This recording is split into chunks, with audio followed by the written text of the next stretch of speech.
Halo teman-teman, kembali dengan saya lagi Felix. Dan sesuai banyaknya permintaan kalian di kolom komentar, pada kesempatan kali ini saya akan kembali melanjutkan kisah Tangsan dalam donghua terbaik, apalagi kalau bukan Saulen. Bicara soal kolom komentar, banyak banget juga yang protes kalau video-video di channel ini terlalu banyak iklannya. Nah, jadi pada kesempatan kali ini saya akan memberikan sebuah solusi di mana kalian tetap bisa menonton video YouTube tanpa terganggu oleh iklan sama sekali. Dan solusinya adalah dengan menontonnya melalui aplikasi GoTube. Dengan aplikasi GoTube, kalian bisa menonton video apapun di YouTube tanpa terganggu oleh iklan. Selain itu, ada beberapa fitur keren lain yang bisa kalian nikmati di aplikasi GoTube ini. Yang pertama adalah pemutaran di latar belakang. Kelebihan dari GoTube ini, kalian bisa memutar video di latar belakang. Jadi di saat yang bersamaan, kalian bisa membuka aplikasi lain sambil tetap mendengarkan musik ataupun podcast yang ingin kalian dengarkan. Seperti saat ini, saya bisa mendengarkan podcast dari Om Deddy Corbuzier sambil tetap bisa push rank. MC acara gua. Iya, kita akan MC. Turun derajat sekali. Loh. Fitur selanjutnya adalah menonton di pop-up. Nah, kalau sebelumnya kalian bisa mendengarkan audio di latar belakang, fitur yang tidak kalah kerennya adalah pemutaran video dalam bentuk layar kecil. Jadi, sambil membuka aplikasi lain seperti sedang chatting WA, kalian tetap bisa menonton video kesayangan kalian di layar kecil seperti ini. Selain itu, kalian juga bisa menikmati tontonan short video di YouTube yang kalau kita scroll nggak ada habisnya, tapi benar-benar sangat menghibur. Dan poin yang paling penting dari semua ini adalah kalian bisa menikmati atau menggunakan aplikasi GoTube ini secara gratis tanpa dipungut oleh biaya sepeser pun. Aplikasi GoTube ini sudah tersedia gratis di Play Store bagi pengguna Android dan juga di App Store bagi pengguna iOS atau produk Apple. Atau kalau kalian nggak mau ribet, kalian juga bisa langsung klik link yang sudah saya sematkan di deskripsi dan pin kolom komentar. Jadi mau tunggu apa lagi? Buruan download dan install aplikasi GoTube agar kalian bisa segera menikmati fitur-fitur kerennya.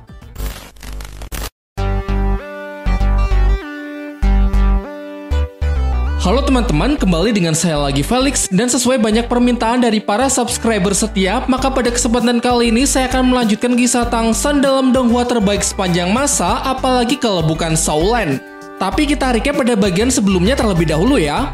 Xian Renshui berhasil membuka pintu menuju ujian Dewa Malaikat tahap ke-9 berkat pengorbanan dari kakeknya yaitu Xian Douliu. Meskipun dia terus mencoba memberontak karena tidak ingin kehilangan sosok dari sang kakek, namun pada akhirnya takdir Xian Renshui sebagai penerus dari sang Dewa Malaikat haruslah tetap dipenuhi.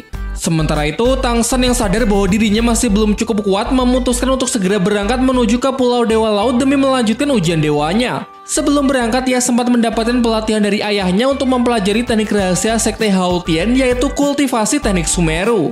Selain itu, Tangsan juga ingin singgah di hutan pertarungan bintang terlebih dahulu untuk melengkapi cincin roh palu Hao Tian, dan setelah itu ia akan berangkat bersama teman-temannya yang sudah menunggu di pelabuhan. Terlebih lagi dengan bergabungnya Sekte Hao Tian ke dalam skuad pasukan Kekaisaran Tiando membuat Tangsan bisa bernafas lega karena ia tidak perlu khawatir lagi semisal pihak Bibidong menyerang camp saat dirinya belum kembali. Akan tetapi, hadirnya Sekte Hao Tian juga menimbulkan masalah internal di dalam pasukan. Hal ini akibat kebencian di masa lalu saat Sekte Hao Tian memutuskan untuk menutup diri hingga menelantarkan keempat sekte atribut tunggal.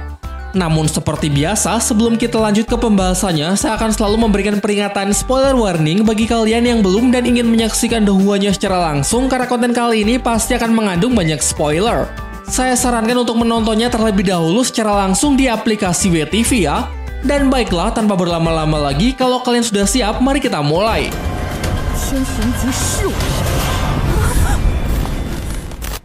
Setelah mendapatkan kabar bahwa para anggota Sekte Hao Tian dan Sekte Tang Aula Pengobatan sedang bersinggungan, Tangsan segera bergegas untuk menghentikan kedua belah pihak. Sementara itu kita diperlihatkan pembicaraan dari kedua pihak ini yang sudah semakin memanas. Ketua Aula Pengobatan Sekte Tang, Yang Wudi, menodongkan tombaknya ke arah Tang Hao sambil menjelaskan betapa menderitanya sektenya dulu saat Sekte Hao Tian memilih untuk mengabaikannya. Titan yang menyaksikannya ingin menghentikan Yang Wudi karena menurutnya Sekte Hao Tian tidaklah seburuk yang ia pikirkan karena mereka juga menjadi korban dari insiden di masa lalu. Akan tetapi sayangnya Yang Wudi tidak mau mendengarkan. Dengan tegas ia mengatakan kepada Tang Hao bahwa meskipun hari ini Sekte Hao Tian dan Aula Pengobatannya berada di dalam satu pasukan, namun hal itu bukan berarti dendam di masa lalu antara mereka akan berakhir begitu saja. Bersamaan dengan statementnya, terdengar sorakan pendukung dari pihak Yang Wudi yang setuju dengan hal itu karena tidak mungkin mereka bisa melupakan penderitaan yang telah menimpa mereka. Dengan nada rendah dan penuh penyesalan, Tang Xiao mengakui kesalahannya di hadapan Yang Wudi serta ia berjanji bahwa pihaknya pasti akan berusaha untuk menebus seluruh kesalahannya tersebut. Namun apanya yang mau ditebus? Yang Wudi mengungkapkan bahwa dulu karena kesalahan dari sekte Hao Tian, saudara kembarnya harus meninggal sehingga kini ia mempertanyakan bagaimana cara Tang Xiao bisa menebusnya. Diceritakan dulu saat Balai Roh Pelindung menyerang pihaknya, sekte Hao Tian lebih memilih untuk bersembunyi yang membuat Yang Wudi kewalahan hingga adik kembarnya yang bernama Yang Wushuang tertangkap oleh Bibi Dong, kemudian dipaksa untuk memberitahukan tutorial membuat racun 7 warna. Kala itu Yang Wushuang lebih memilih untuk melakukan bunuh diri daripada tunduk kepada musuh. Meskipun sayangnya melalui jasa dari adik kembarnya tersebut, Bibi Dong tetap bisa menggali informasi yang diinginkan. Orang yang telah meninggal tidak mungkin bisa dihidupkan kembali, lantas bagaimana sekte Hao Tian bisa menebus kesalahannya tersebut? Sampai akhirnya kemudian Yang Wudi yang sudah tidak kuasa lagi menahan amarahnya, menghunuskan tombaknya berniat ingin membungkam Tang Xiao. Namun sebelum tombaknya mengenai Tang Xiao, secara mengejutkan tiba-tiba Tang San muncul di tengah-tengah mereka untuk menahan serangan Yang Wudi dengan tubuhnya. Sebagai bakti seorang anak, Tang San kemudian mengatakan bahwa ia bersedia untuk menanggung seluruh kesalahan yang disebabkan oleh keluarganya kalau hal itu memang bisa disebut sebagai kesalahan. Dan jika Yang Wudi tetap ingin membenci, maka Tang San bersedia untuk menerima semua kebencian tersebut. Setelah mendengar perkataan Tang San, seketika amarah Yang Wudi pun langsung mereda. Ia kemudian menjatuhkan senjatanya sambil menyampaikan permintaan maafnya karena ia sama sekali tidak bermaksud demikian. Ketua Aula Sekte Kelincahan, Bai He, lalu masuk untuk mengatakan bahwa ia sangat memahami semua kesedihan yang telah dialami oleh Yang Wudi, termasuk kematian dari saudara kembarnya. Namun ia rasa tidak bijak jika melibatkan perasaan pribadi ke dalam situasi perang, karena menurutnya musuh yang sebenarnya adalah pihak dari Kekaisaran Roh Pelindung. Ditambah lagi selama ini mereka telah sama-sama melewati masa-masa sulit, sehingga sekaranglah waktunya untuk bersama-sama menebus semua itu dengan menyatukan kekuatan dalam melawan musuh. Yang Wudi pun sebenarnya juga mengerti mengenai masalah tersebut, yaitu pihak dari Kekaisaran Roh Pelindunglah yang memang sudah keterlaluan. Namun tetap saja yang membuatnya begitu kecewa adalah sikap dari sekte Hao Tian yang justru lari dari permasalahan dan tidak seharusnya mengabaikan keempat sekte atribut tunggal yang berada di dalam bahaya. Sehingga berkaca dari kejadian di masa lalu, sekarang bagaimana bisa ia kembali mempercayai sekte Hao Tian yang sudah pernah mengkhianati kepercayaannya? Menanggapi hal itu, Tang Xiao pun mulai angkat bicara. Ia paham betul bahwa ketika seseorang telah kehilangan kepercayaan, maka pasti akan sangat sulit agar bisa mendapatkannya kembali. Oleh karena itu, untuk saat ini yang bisa sekte Hao Tian lakukan hanyalah menyampaikan permintaan maaf sebesar-besarnya dan berjanji bahwa di masa depan pihaknya pasti akan membuktikan tekad perubahan melalui tindakan mereka. Dengan tegas, Tang San dapat menjamin perkataan dari pamannya tersebut. Kemudian ia menjelaskan bahwa sebenarnya dulu sekte Hao Tian sama sekali tidak bermaksud ingin meninggalkan keempat sekte atribut tunggal. Lalu diceritakan dulu sebelum memutuskan untuk mengasingkan diri, sekte Hao Tian sudah mengutus sebuah tim agar pergi menuju kediaman 4 sekte atribut tunggal demi untuk membicarakan mengenai solusi dari permasalahan ini. Namun sayangnya tim tersebut tidak pernah sampai tujuan karena di dalam perjalanan mereka mendapatkan serangan dari pihak Balai Roh Pelindung yang menewaskan seluruh anggota tim termasuk putra tunggal dari tetua ke-7 sekte Hao Tian. Seusai mendengar cerita tersebut, diperlihatkan ekspresi dari keempat tetua sekte Tang yang nampak begitu terkejut. Tang Xiao kemudian menambahkan bahwa akibat dari kematian putranya, tetua ke-7 meratapi kesedihannya selama bertahun-tahun hingga Tang San membawa keluarganya untuk kembali bergabung ke dalam sekte Hao Tian. Tang San pun kemudian melanjutkan penjelasannya. Menurutnya akibat keserakahan dari Kekaisaran Roh Pelindung, kita semua telah kehilangan rumah, keluarga, serta orang-orang terkasih. Maka dari itu ia harap sekte Hao Tian dan sekte Tang bersedia untuk melepaskan kebencian di masa lalu agar bisa bersatu dalam menghadapi musuh yang berada di depan mata, karena hanya dengan begitu maka kita semua dapat menjaga perdamaian di seluruh dataran Daoluo. Nampaknya ucapan Tang San telah cukup menyentuh perasaan Yang Wudi. Ia pun lantas berjanji bahwa kebencian terhadap sekte Tang hanya akan menjadi bagian dari sejarah tanpa melibatkan urusan di masa mendatang. Hal ini pun disambut baik oleh Tang Xiao. Ia mengatakan selama sekte Tang mau menerimanya, maka kelak sekte Hao Tian pasti akan melakukan yang terbaik untuk bisa membantu. Dengan ini dendam dan kebencian di antara sekte Tang dan sekte Hao Tian pun telah terselesaikan, sehingga Tang San bisa segera pergi sesuai rencananya dengan tenang.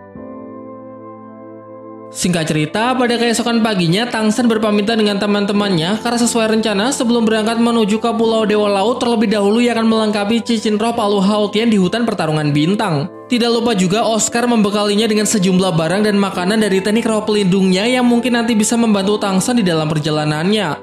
Dari atas bukit Tang San memandang tajam ke arah kamp pasukan Kekaisaran Tiando. Di dataran yang dihancurkan oleh peperangan, banyak orang tidak bersalah yang menjadi korban akibat keserakahan kehidupan dibenturkan satu sama lain dan menghancurkan keindahan yang mereka coba pertahankan. Masih terdapat begitu banyak musuh kuat di gerbang Jialing, sehingga hanya dengan segera menjadi dewa, Tangsen dapat melindungi semua hal yang berharga. Di saat yang bersamaan, diperlihatkan Xiao yang nampak mencemaskan kepergian Tangsen. Untung saja ada Ning Rongrong yang menyemangatinya agar percaya kepada Tangsen karena ia yakin bahwa Tangsen pasti akan baik-baik saja. Selain itu, setelah Tangsen berhasil menambahkan semua cincin roh ke dalam palu Hou Tian, maka pasti akan menjadi jauh lebih kuat dan setelah itu mereka semua akan bersama-sama untuk berangkat menuju ke Pulau Dewa Laut. Ucapan Ning Rongrong cukup membuat Xiao menjadi lebih tenang. Ia kemudian mengatakan bahwa sebelum berlayar, ia harus berlatih lebih keras lagi supaya bisa meningkatkan kekuatan. Jalan untuk bisa menjadi dewa sama sekali tidak akan mudah dan akan menemui banyak rintangan, sehingga ia pasti akan ada di samping Tangsen untuk menemaninya, tentunya juga bersama dengan 7 monster Akademi Strike yang lain. Di tempat lain, memperlihatkan Flander yang mengungkapkan kebanggaannya terhadap para muridnya.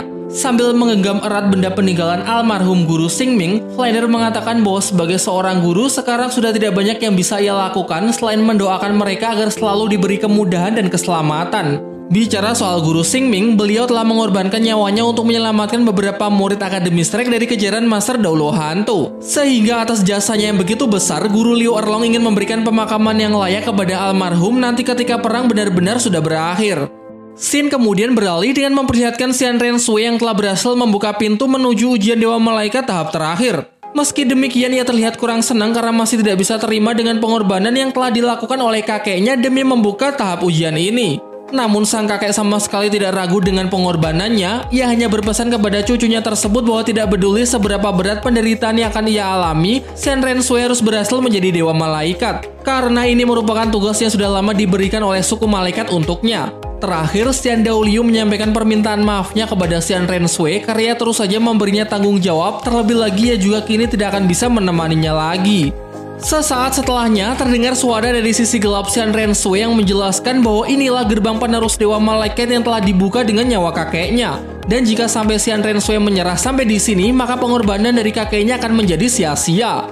Namun dengan kesal, Xian Renshui memerintahkan agar sisi gelapnya menutup mulut karena menurutnya dialah penyebab dari kematian kakeknya. Akan tetapi bukannya menenangkan, sisi gelapnya justru memprovokasinya bahwa dirinya merupakan perwujudan dari keinginan Xian Renshui yang sebenarnya. Walaupun berulang kali Xian Renshui telah menolak menjadi dewa karena kasih sayangnya kepada sang kakek jauh lebih besar daripada sekedar keinginannya untuk menjadi penerus Dewa Malaikat. Namun jika sudah seperti ini, sisi gelap menyarankan agar Xian Renshui segera memasuki pintu ujian terakhirnya atau pengorbanan yang telah dilakukan oleh Xian Daoliu akan menjadi sia-sia, mengingat hal ini juga merupakan harapan terbesar dari kakeknya tersebut. Dengan memutuskan semua perasaan dan keinginan baru bisa menjadi Dewa Malaikat yang sesungguhnya. Ia kemudian melesat untuk melewati pintu ujian ke-9-nya hingga tiba di sebuah dimensi kosong yang nampak begitu gelap tanpa ada apapun. Xian Renshui mulai mempertanyakan sekiranya apa yang akan ia hadapi di ujian kali ini. Berdasarkan apa yang telah disampaikan oleh Dewa Malaikat, terdapat 3 rintangan sulit yang ada di dalam hatinya. Namun sampai detik ini ia sama sekali tidak mengerti apa maksud dari perkataan tersebut. Selang beberapa saat, bulu sayap malaikat peninggalan Xian Daoliu di genggaman Xian Renshui memancarkan cahaya keemasan yang kemudian mengisi dimensi kosong tersebut. Meskipun Xian Renshui masih berpikir bahwa bagaimana bisa ia melangkah maju sambil memikul kematian dari kakeknya. Namun karena sudah sampai sejauh ini, demi untuk memenuhi harapan dari kakeknya, maka ia bertekad tidak akan pernah menyerah. Tidak lama kemudian terdengar suara dari sang Dewa Malaikat yang memujinya dengan mengatakan bahwa ternyata Xian Renshui jauh lebih tegar dari dugaannya. Tidak heran jika Xian Daoliu begitu percaya dengan cucunya tersebut. Kemudian dijelaskan bahwa pemuja besar Xian Daoliu sudah melaksanakan tugasnya selama bertahun-tahun sehingga ini adalah hal terakhir yang bisa ia lakukan untuk penerus Dewa Malaikat. Bersamaan dengan penjelasan itu, Xian Renshui diperlihatkan berbagai ingatan yang dimiliki oleh Xian Daoliu selama hidupnya. Dulu ketika Xian Daoliu bermain bersama Xian Renshui kecil hingga membimbingnya untuk menjadi penerus sang Dewa Malaikat. Kemudian diperlihatkan lagi ingatannya yang lebih jauh mundur ke belakang, tepatnya ketika Xian Daoliu muda datang ke Pulau Dewa Laut bersama rivalnya yaitu Tang Chen dan bertemu dengan Bo Saisi sang pemuja besar Dewa Laut. Keduanya pun sontak terpesona dengan raut pesona kecantikan Bo Saisi sampai memutuskan untuk bersaing secara sehat agar salah satu dari mereka bisa berhasil memikat hati dari pemuja besar Dewa Laut tersebut. Kala itu Tang Hao berlatih dengan sangat keras demi untuk mendapatkan simpati dari Bo Saisi.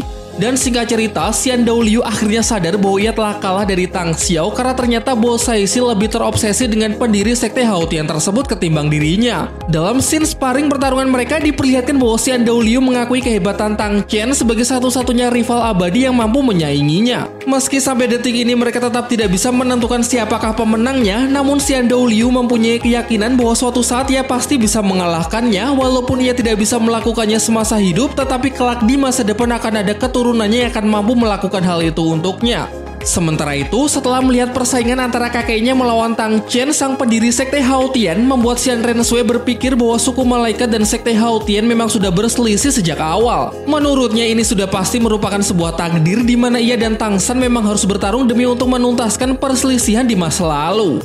Kemudian Sin melanjutkan Xian Renshui yang masih menyaksikan ingatan milik kakeknya ketika masih berada di Pulau Dewa Laut. Pada hari itu cuaca hujan lebat yang diikuti oleh suara gemuruh awan dengan kilatannya. Di tengah derasnya hujan, Tang Chen berjalan meninggalkan Pulau Dewa Laut untuk mengikuti sayembara yang diadakan oleh Bo Saixi. Sayembara yang juga melibatkan Xian Daoliu, yaitu barang siapa yang sanggup menembus kekuatan roh ke level 100 dan berhasil menjadi dewa maka akan dinikahi oleh Bo Saixi. Namun seperti yang sudah pernah dijelaskan bahwa sebenarnya Bo Saixi sudah mengatur sayembara ini agar Tang Chen lah yang dapat memenangkannya. Hal ini karena ia sudah tahu kalau Xian Daoliu adalah seorang pemuja besar dari Dewa Malaikat yang hanya akan stuck di level 99 dan selamanya tidak akan pernah bisa menjadi penerus dewa. Akan tetapi sayangnya Tang Chen tidak dapat memahami maksud hati dari Bo Saixi dan justru menganggap serius sayembara tersebut. Bo Saixi yang menyadari kesalahannya segera berlari mengejar Tang Chen untuk mencoba menghentikannya, namun sudah terlambat karena pemuda itu sudah jauh meninggalkan Pulau Dewa Laut demi untuk segera mencari kekuatan sang dewa. Berbeda dengan Tang Chen yang sangat polos, Xian Daoliu bisa dengan mudah menyadari niat Bo Saixi yang hanya menginginkan pendiri sekte Haotian tersebut hingga menggunakan sayembara konyol ini sebagai alasan agar dapat menolaknya. Selain itu, Bo Saixi juga menjelaskan bahwa Tang Chen tidak pernah tahu mengenai takdir yang harus ditanggung oleh seorang pemuja besar seperti mereka berdua. Takdir yang dimaksud di sini adalah pengorbanan yang kelak harus dilakukan oleh seorang pemuja besar demi untuk penerus dewa selanjutnya. Mengenai takdir tersebut, Bo Saixi mengungkapkan rasa irinya kepada Xian Daoliu terhadap Tang Chen yang bisa hidup dengan bebas dalam memilih jalan yang diinginkan tanpa terikat oleh tanggung jawab apapun. Menanggapi hal itu, Xian Daoliu menyarankan agar Bo Saixi sebaiknya memilih untuk pergi bersama Tang Chen dan mengubah takdirnya. Bukannya tidak ingin, namun Xian Daoliu sendiri juga harusnya bisa memahami mengenai makna dari seorang pemuja besar. Mereka para pemuja besar berada di tempat yang paling dekat dengan sang dewa dan menerima segala perlindungannya sehingga sudah menjadi tanggung jawab untuk memberikan suatu balasan. Xian Daoliu pun kemudian menghela nafas panjang, pertanda bahwa ia juga sepakat dengan hal tersebut. Untuk selamanya hal terpenting di dalam hatinya hanyalah sang dewa malaikat, jadi tidak mungkin ia bisa sepenuhnya melepaskan tanggung jawab tersebut. Dan hal menarik yang baru terungkap, ternyata Bo Saixi telah merahasiakan ujian Dewa Laut dari Tang Chen karena ia tidak mau Tang Chen terikat dengan takdir yang melibatkan pengorbanannya. Dengan bakat yang begitu luar biasa, tentu saja skenario jika Tang Chen mengikuti ujian Dewa Laut, maka besar kemungkinan akan mendapatkan ujian ke-9 Dewa Laut sehingga kelak Bo Saixi harus mengorbankan hidupnya demi untuk membuka jalan Tang Chen dalam menyelesaikan ujian Dewa Lautnya. Dan kalau hal itu sampai terjadi, pasti akan menjadi takdir kejam yang penuh dengan penderitaan karena Tang Chen harus menanggung kematian dari orang yang dicintainya. Walaupun selamanya Bo Saixi dan Xian Daoliu tidak pernah melalui jalan menjadi penerus dewa, namun mereka paham betapa kesepian dan begitu sulitnya jalan tersebut. Xian Daoliu pun mengiyakan apa yang telah disampaikan oleh Bo Saixi. Namun jika suatu hari penerus yang ia pilih juga mengambil jalan menjadi dewa, ia berharap agar hal ini tidak dianggap sebagai sebuah penderitaan, melainkan sebuah tekad yang harus dijalani sambil membawa tanggung jawab yang tidak bisa ia lepas. Di sisi lain, Xian Renshui yang terlihat menangis haru saat menyaksikan memori milik kakeknya tersebut.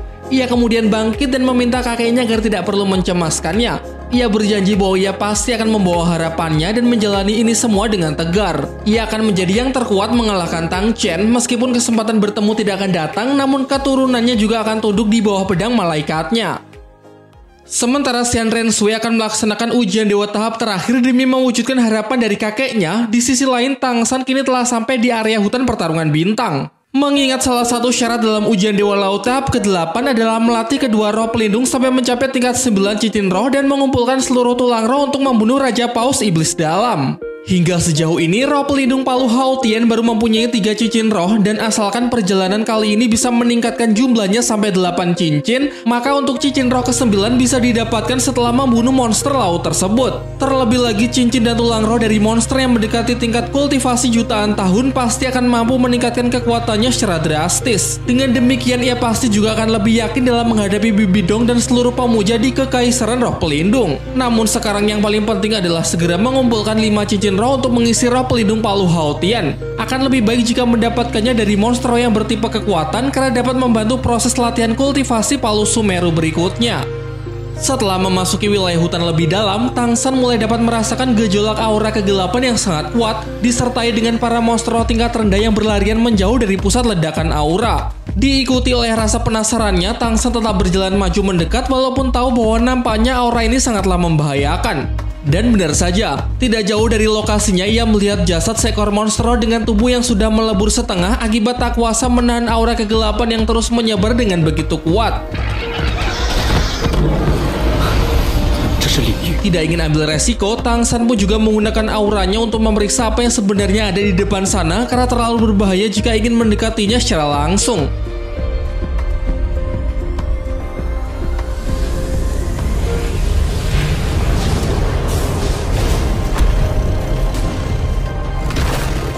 Tidak lama kemudian terjadilah benturan dua aura antara Tang San melawan makhluk misterius tersebut hingga Tang San menyadari bahwa makhluk ini ternyata mampu menggunakan semacam kekuatan medan yang bersifat sangat gelap. Beruntung Tang San mempunyai aura dewa dari Trisula Dewa Laut yang bersifat air dan cahaya sehingga dapat digunakan untuk melawan medan kegelapan yang sangat kuat sekalipun. Bisa dikatakan bahwa hal ini merupakan fenomena yang sangat langka, mengingat padahal di dunia para monster roh sangat jarang di antara mereka yang mampu menggunakan kekuatan medan kecuali sedikit monster roh tingkat tinggi dengan kultivasi yang telah mencapai ratusan tahun baru bisa mengembangkan medannya sendiri. Sedangkan monster kali ini jelas-jelas hanya mempunyai tingkat kultivasi tidak lebih dari 70.000 tahun, namun bagaimana bisa ia menggunakan kekuatan medan sekuat ini? Sehingga Tang San menilai bahwa kekuatannya seharusnya tidak kalah jika dibandingkan dengan Erming sang kera Titan raksasa ataupun Daming sang banteng sanca ungu. Setelah semakin mendekat, kini akhirnya terungkap bahwa monster ini merupakan jenis monster langka yang bernama Harimau Dewa Iblis Kegelapan. Scene kemudian beralih memperlihatkan Xian Rensui yang masih melanjutkan ujian dewa tahap terakhirnya. Setelah menyerap sebagian kecil dari kekuatan Dewa Malaikat, sempat muncul beberapa penglihatan di dalam kepalanya. Selain itu, tidak disangka bahkan sekarang ia juga mampu menggunakan sebagian kekuatan pikiran Dewa Malaikat untuk menyaksikan kejadian yang berada sangat jauh dari lokasinya. Terlihat rombongan Bibi Dong yang sedang dalam perjalanan pulang menuju ibu kota Kekaisaran Roh Pelindung karena sudah dianggap gagal dalam upayanya melindungi gerbang Jialing. Di samping itu, ia pun juga terluka sangat parah akibat pertarungannya melawan Tang San sehingga mau tidak mau ia harus mematuhi perintah dari pemuja kedua, Master Douluo Buaya Emas. Di saat yang bersamaan, diperlihatkan kekacauan di gerbang Jialing pasca pertempuran melawan pasukan Kekaisaran Tiandou. Dua pemuja yaitu pemuja ke-7 dan pemuja ke-6 mengalami luka parah setelah dihajar habis-habisan oleh Tang San, juga akibat kedatangan bala bantuan dari Sekte Hao Tian yang tidak terduga, sehingga untuk saat ini yang bisa dilakukan hanyalah mempertahankan gerbang Jialing. Pandangan Xian Rensui kemudian berpindah ke kamp pasukan Kekaisaran Tiandou. Di sana Mang Hojun meminta agar para guru tidak perlu mencemaskan apapun karena kini Tang San sudah dalam perjalanan untuk menjadi dewa. Bersamaan dengan itu, para monster Akademi Strike yang lain juga tidak akan tinggal diam. Mereka juga akan berlatih keras agar dapat membantu pasukan nanti saat kembali dari Pulau Dewa Laut. Mengetahui hal itu, Xian Rensui pun menjadi semakin tertantang karena mereka berdua sama-sama telah mengambil jalan menjadi dewa. Maka dari itu menarik rasanya untuk menyaksikan siapakah di antara mereka yang akan mampu bertahan hingga akhir. Diperlihatkan situasi di tengah hutan pertarungan bintang yang nampak begitu menyeramkan, di mana awan gelap pekat menyelimuti langit yang ditemani oleh beberapa kilatan petir menyambar-nyambar. Tang San pun hanya bisa terpaku saat menyaksikan betapa dahsyatnya aura medan kegelapan yang dipancarkan oleh sang monster Harimau Dewa Iblis Kegelapan. Ia kemudian melawan medan kegelapan tersebut dengan kekuatan dari cahaya Dewa Laut, namun tidak disangka ternyata kekuatan iblis mampu melemahkan cahaya Dewa Lautnya. Hal ini pun kemudian mengingatkannya dengan apa yang dulu pernah dijelaskan oleh Master Xiao mengenai legenda dari monster roh jenis harimau. Dijelaskan bahwa ketika harimau putih dirasuki oleh Dewa Iblis, maka akan menumbuhkan dua sayap yang mewakili kegelapan dan memiliki ekor beracun seperti kalajengking. Sedangkan atribut cahayanya akan berubah menjadi atribut iblis, di mana atribut jenis ini tidak akan mampu diterima oleh tubuh manusia karena di dunia ini tidak pernah ada Master Roh yang mempunyai roh pelindung tipe harimau dewa iblis kegelapan. Master Xiao lalu juga menjelaskan bahwa monster harimau dewa iblis kegelapan sangatlah langka, bahkan dianggap telah punah karena metode kultivasinya yang sangat sulit jika dibandingkan dengan monster roh sejenisnya. Hanya dengan menelan monster roh lain dan monster roh manusia baru bisa meningkatkan kekuatannya dengan cepat. Oleh karena itulah, demi untuk melindungi diri sendiri, para monster roh lain akan berusaha membunuhnya sebelum monster harimau dewa iblis kegelapan tumbuh dewasa dan menjadi sangat kuat. Namun meskipun ada yang sampai tumbuh dewasa, banyak master roh yang lebih memilih untuk menghindar dari monster yang satu ini alih-alih melawannya. Dengan diberkati kemampuan yang luar biasa, monster harimau dewa iblis kegelapan bahkan berani dan selalu menantang monster lain yang mempunyai level lebih tinggi. Ketika berada di tingkat puluhan ribu tahun, mereka mungkin mampu mengalahkan monster lain yang berada di tingkat ratusan ribu tahun. Sayangnya, informasi mengenai harimau dewa iblis kegelapan hanya sedikit sehingga sampai saat ini tidak ada yang benar-benar tahu mengenai detail dari kemampuan dan teknik-tekniknya. Namun yang pasti, makhluk ini telah menempati urutan tertinggi di dalam dunia para monster roh, dan ketika harimau dewa iblis kegelapan berhasil melakukan kultivasi hingga tingkat tertinggi, maka akan sangat mungkin menjelma menjadi dewa iblis. Setelah scene flashback memperlihatkan amukan dari sang monster harimau dewa iblis kegelapan dengan menyebarkan aura kegelapan ke seluruh area hutan. Aura sekuat ini bahkan juga dapat mempengaruhi dua tulang roh ratusan ribu tahun milik Tang San, di mana keduanya seakan memancarkan gelombang emosi yang dipenuhi dengan kebencian dan permusuhan. Sehingga ada kemungkinan bahwa Daming dan Erming dulu juga pernah bertemu dengan harimau dewa iblis kegelapan ini, juga mungkin pernah bertarung melawannya. Dengan kekuatan yang begitu mengerikan seperti ini, bahkan menurut Tang San jika Daming dan Erming bekerja sama pun juga belum tentu bisa mengalahkannya. Diperlihatkan harimau dewa iblis kegelapan mulai kembali bergerak dan kali ini ia ingin mengendalikan gerakan Tang San dengan kekuatan iblisnya. Untung saja masih sempat Tang San merilis medan rumput kaisar biru peraknya sebagai bentuk pertahanan diri. Namun ternyata selain sangat kuat, monster ini juga mempunyai kecerdasan di mana ia berusaha untuk mencari titik lemah dari pertahanan yang dibuat oleh Tang San. Tidak heran ia bisa hidup begitu lama dan sanggup berkultivasi hingga sampai sejauh ini. Setelah benturan dari dua medan tersebut, Tang San mencoba menangkapnya menggunakan teknik ikatan rumput biru peraknya, namun dengan sangat cepat harimau dewa iblis kegelapan mampu mengelak menggunakan atributnya yang berelemen angin, di mana bahkan kekuatan pikiran milik Tang San pun juga tidak sanggup mengunci keberadaannya. Begitu lihai dalam mengendalikan aliran angin di udara dan dengan cepat mampu mengubah arah serangan. Tenang dan tegas ditambah dengan kekuatan amarah yang tiba-tiba muncul membuat Tang San berpikir bahwa tidak disangka ternyata harimau dewa iblis kegelapan jauh lebih sulit untuk ditaklukkan. Selain itu, rentetan serangan yang baru saja dilancarkan ke arah Tang San hanya untuk menguji kekuatannya saja karena monster ini sama sekali belum mengeluarkan teknik yang benar-benar kuat. Scene kemudian beralih memperlihatkan rombongan Bibidong yang masih dalam perjalanan pulang menuju kota roh pelindung. Di sepanjang jalan nampak raut wajah sedih Hulena dan Siwe ketika menyaksikan banyak pasukan di pihaknya yang terluka parah pasca kekalahannya melawan pasukan Kekaisaran Tiado pada beberapa waktu yang lalu. Tidak cuma para pasukan, bahkan Bibidong pun juga masih belum pulih dari lukanya saat bertarung melawan Tang San. Beberapa kali ia terlihat muntah darah karena serangan Trisula Dewa Laut yang sempat menembus jantungnya memberikan luka yang sangat fatal. Tidak lama setelah itu, semua dikagetkan dengan kemunculan cahaya keemasan yang menyilaukan dari atas langit dan ternyata cahaya itu berasal dari lambang Dewa Malaikat. Sontak semuanya pun menjadi sangat gembira karena berpikir bahwa sang dewa masih menunjukkan kepeduliannya terhadap mereka. Namun tanpa disadari, tiba-tiba Bibidong sudah menghilang dari atas kereta karena memang kedatangan dari Dewa Malaikat adalah untuk menjemputnya. Di saat yang bersamaan diperlihatkan Xian Rensu yang ingin segera melanjutkan ujian Dewa Malaikat tahap ke-9 setelah ia menyaksikan seluruh ingatan masa lalu dari kakeknya. Namun perjalanannya tiba-tiba terhenti ketika melihat salah satu panel ingatan milik kakeknya muncul wajah ibunya, yaitu Bibidong yang seakan sedang menyesali sesuatu di hadapannya. Dan ternyata ini adalah ingatan Xian Douliu ketika ia mengintip perbuatan Bibidong saat membunuh dan menyerap kekuatan putranya yaitu Xian Sunji. Namun kala itu Xian Douliu lebih memilih untuk menahan emosinya lalu pergi begitu saja layaknya tidak terjadi apa-apa. Hal ini mungkin ia lakukan demi untuk tetap menjaga nama baik dari Balai Roh Pelindung di dataran Dauluo, mengingat jika saat itu dunia tahu bahwa ada pembunuhan di dalam istana, pasti akan banyak menimbulkan permasalahan, termasuk perang saudara yang bisa mengakibatkan runtuhnya Balai Roh Pelindung itu sendiri. Seperti yang kita tahu bahwa Xian Sunji adalah pemimpin yang sangat tamak dan serakah. memperkosa muridnya sendiri dan menciptakan perselisihan dengan sekte Hao-Tian. Namun ia kalah dan terluka parah saat pertarungannya melawan Tang Hao, sehingga kesempatan itu dimanfaatkan oleh Bibi Dong untuk menuntaskan dendam dan kebenciannya. Sejarah mencatat bahwa Tang Hao lah yang sudah membunuh Xian Sunji. Akan tetapi sebenarnya Bibi Dong lah yang sudah membunuhnya saat putra dari Xian Douliu tersebut sedang lemah-lemahnya. Kini akhirnya Xian Renshui pun juga sudah tahu fakta yang sebenarnya telah terjadi, bahwa penyebab kematian ayahnya bukan karena Tang Hao, melainkan disebabkan oleh ibunya sendiri. Sementara itu, ternyata Bibi Dong yang dibawa oleh cahaya Dewa Malaikat tiba di dalam dimensi yang sama dengan Xian Renshui.